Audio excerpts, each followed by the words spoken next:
अच्छा डॉक्टर साहब ये बताइएगा कि कल जो मामला खुश उसलूबी से तय पाया उसके बाद ये कहा गया कि in fact defence minister Khawaja Asif साहब ने कहा कि जी पीटीआई अब बड़ी बिल्कुल तैयार है, उनके कुछ लोगों ने हमें कांटेक्ट किया, वो तैयार है बातचीत करने के लिए।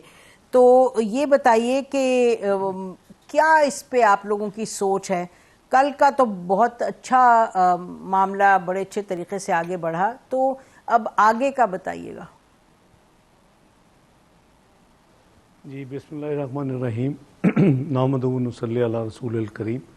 देखिए नसीम बीबी, आपको जैसे आपने कहा कि अल्हम्दुलिल्लाह एक बड़े अच्छे आसान तरीके के साथ ये जो अपॉइंटमेंट थी chairman joint chiefs of staff committee की और चीफ ऑफ आर्मी स्टाफ की, मैं समझता हूँ कि इसी तरह जो नेशनल इंटरेस्ट के मामलात हैं इसी तरह स्मूथ एक प्रोसेस के ज़रिए इनके ऊपर ऑब्वियसली अमल दरामद होना चाहिए। बेपनाह स्पेकुलेशन थी, आपको भी याद है कि जी प्रेसिडेंट साहब समरी दस्तखत नहीं करेंगे, कुछ डेट्स की कन्फ्यूजन थी कि जी जो नाम भेजे जाएंगे उसमें 29 से पहले एक जनरल जो है वो रिटायर हो जाएंगे, आसिम मुनीर साहब, और इस तरह की बातें, जितने मुंह थे उतनी बातें थी, उतनी अफवाहें थी। हमने अपना कानून आइन के मुताबिक अपना काम जो रिस्क कॉर्नर्स थे उसको बिल्कुल प्लग करके किया था। हमने ये समरी भेजने से पहले जनरल आसिम मुनीर साहब को हमने रिटेन कर ली थी उनकी सर्विस, और वो आर्मी एक्ट 1952 के तहत जो रूल्स और रेगुलेशंस हैं उसमें वो बिल्कुल क्लैरिटी के साथ है कि फेडरल गवर्नमेंट किसी भी जर्नल की सर्विसेज को रिटेन कर सकती है और ऑथोराइज फैसला कर सकते कि हम उनको रिटायरमेंट को ऑथोराइज नहीं करते। ये टू ऑथोराइज दी रिटायरमेंट ये लफ्ज़ यूज़ हुए हैं रूल्स रेगुलेशंस में। तो मैं समझता हूँ कि बड़ी प्रूडेंटली हमने उसको एज़ पर कानून आइन और पूरा प्रोसेस वज़ीर-ए-आज़म शहबाज शरीफ ने मुकम्मल किया, और फिर नई ट्रेडिशंस भी कायम की।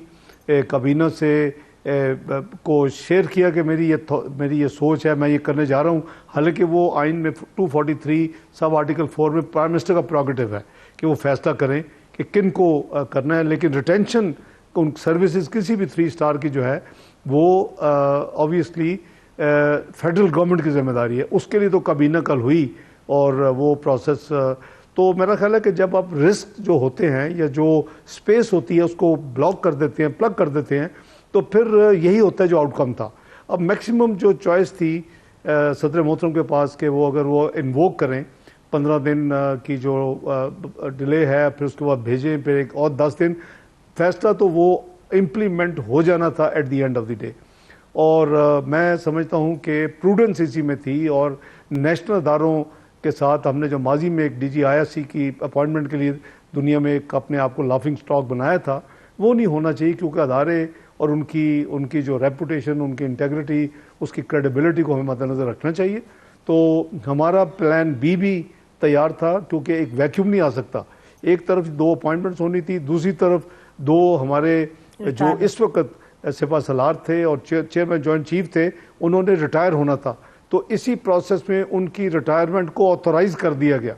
तो 27 और 29 जो थे वो बहुत इंपॉर्टेंट डेट्स थी, और अगर उसमें कोई डिले होती एक मिनट इन डेट्स के बाद, तो वो सस्टेनेबल नहीं थी। तो उसके लिए भी बाय द वे मैंने पब्लिक स्टेटमेंट भी दी थी कि हमारा प्लान भी एज पर आइन कानून सब तैयार है, और मियाँ शहबाज शरीफ साहब की सरवाई में उसको इम्प्लीमेंट कर दिया जाएगा। तो अल्लाह का शुक्र है डॉक्टर साहब प्लान बी क्या था आपका? स्मूथ ट्रांजिशन होगी। नहीं, अब उसको छोड़ देना, प्लान बी जरूरत नहीं, अब तो नहीं, मतलब क्योंकि हालात अच्छे तरीके से खत्म अख्तिताम पजीर हुए, इसलिए हम पूछ रहे हैं कि यानी कि जैसे आपने कहा ना कि जो अभी देखिए वो तो बड़ा आसान है, आपके कानून में ये गुंजाइश मौजूद है कि जी आप अगर कोई इस तरह की सिचुएशन आ जाए कि आप अपनी जो कमांड है आर्मी की, वो उसको आप खुला नहीं छोड़ सकते। तो इन आर्मी एक्ट और उनके अंदर जो रूल्स रेगुलेशंस हैं उसमें मौजूद है कि जी एक आप जनरल बना के उनको वाइस या deputy chief of army staff बना सकते हैं। अच्छा। और ये माजी में कोई नई चीज नहीं होनी थी, वो हम बना सकते हैं। और जो चूंकि इस वक्त सिपा सलार उन्होंने अपना बड़ा क्लियर माइंड भी दे दिया था, उनकी समरी भी आ चुकी थी, उसको ऑथोराइज भी कल जो गुजरा है हो चुके थे कि वो 29 को ही is allowed and authorise to retire. तो उस सूरत में वैक्यूम मुल्क में नहीं हो सकता था, और उसके लिए फिर ये इन्वोक हो सकता था कि vice chief of army staff जब तक समरी नहीं आती, अगर पहले 15 दिन सदर साहब इस्तेमाल करते हैं या एडिशनल 10 दिन करते हैं, तो उस सूरत में फिर ऑब्वियसली वो इन्वोक होके और उनको कमांड जो है वो दी जा सकती थी, ताकि जो है आर्मी को बगैर कमांड के नहीं रखा जा सकता। तो एक फॉल बैक थी। देखिए, कानून आइन इसीलिए होते हैं कि आप अपनी पूरी इवेंचुअलिटीज़ के लिए तैयार हों। इसी तरह जो chairman joint chief of staff है, वहाँ कोई उस हवाले से कोई डिप्टी या वाइस चेयरमैन का कॉन्सेप्ट नहीं है, तो जिनको प्रमोट किया गया था उनको वो एक्टिंग चेयरमैन के तौर पे टिल द एडवाइसेस तो हो सकती थी, लेकिन अब तो मफरूजा रह गया।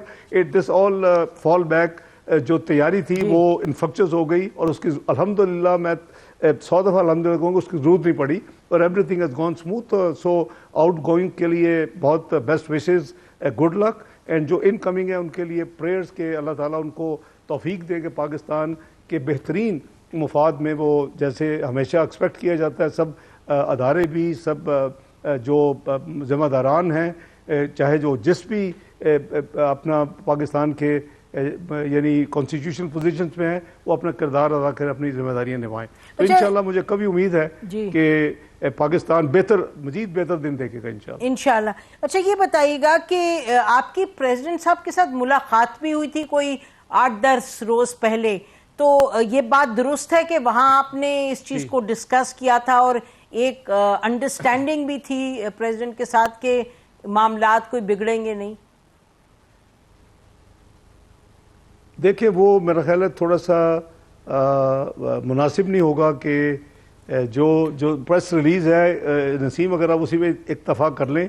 इकॉनमी की हमने बात की थी, फिस्कल डिसिप्लिन जो मेरा फेवरेट सब्जेक्ट है उसकी बात की थी, कोई स्पेस नहीं है, और तमाम जो भी बजट से जिनको फाइनेंस मुहैया किया जाता है वो सबको ज़रा अपने अंदर डिसिप्लिन रखना होगा। सप्लीमेंट्री ग्रांट की पॉसिबिलिटी बहुत मुश्किल है, प्रेस रिलीज में था, इकोनॉमी के हवाले से किया था। जी, तो इसलिए मैंने उसी पे हम रहे तो बेहतर है, क्योंकि वो इमरान खान साहब ने कहा था, देखिए इमरान खान साहब ने कहा था ना कि मुझे पैगाम भी मिला था हुकूमत की तरफ से, तो इस वजह से, और आप मिले थे प्रेसिडेंट साहब को, तो इसलिए हम कह रहे हैं क्योंकि बात तो सामने आ गई थी। मैं बता दूं अच्छा, चूंकि मैंने वो उनका जो स्टेटमेंट है, अब आप उस पर आपकी स्टेटमेंट को बेस बनाकर मैं फिर आगे चलता हूँ। बिल्कुल ये जनरल सी बात हुई थी। मैंने कहा था कि उन्होंने कहा था कि आप हमेशा रिकन्सिलेटर का रोल अदा करते रहे हैं। आपने 2014 में भी जो धरना उठा था और जो नेगोशिएट किया था, फिर आपने एक एग्रीमेंट साइन किया था, फिर आपने कमीशन बनवाया था। उन्हें मुझे पुरानी बातें याद कराई, उस वक्त जाहिर है कि वो बहुत अच्छे सीनियर पीटीआई के रुकन थे। जी, तो मैंने उनको कहा हम तैयार हैं, हम बातचीत करने के लिए तैयार है, खुले दिल के साथ तमाम इश्यूज़ के ऊपर। मेरे साथी हम अपने लीडरशिप से इजाज़त लेके बात करेंगे, लेकिन प्री कंडीशंस नहीं होनी चाहिए। ये नहीं है कि जी अगर नेक्स्ट अर्ली इलेक्शन आप पहले कमिट करें या वो, दैट इज़ नॉट पॉसिबल। हर चीज़ पे बात हो सकती है बट गैर मशरूत। तो ये बात चूँकि इमरान खान साहब ने अगर कह दिए तो मैं आपको ये क्लैरिफाई कर रहा हूँ जी कि जी बिल्कुल बात हुई थी, और मेरी इतला के मुताबिक मेरी वहाँ विजिट से पहले वो अपने सदर मोहतरम उनके साथ राब्ते में थे और उनसे गाइडेंस ली होगी उन्होंने कि क्या बात करनी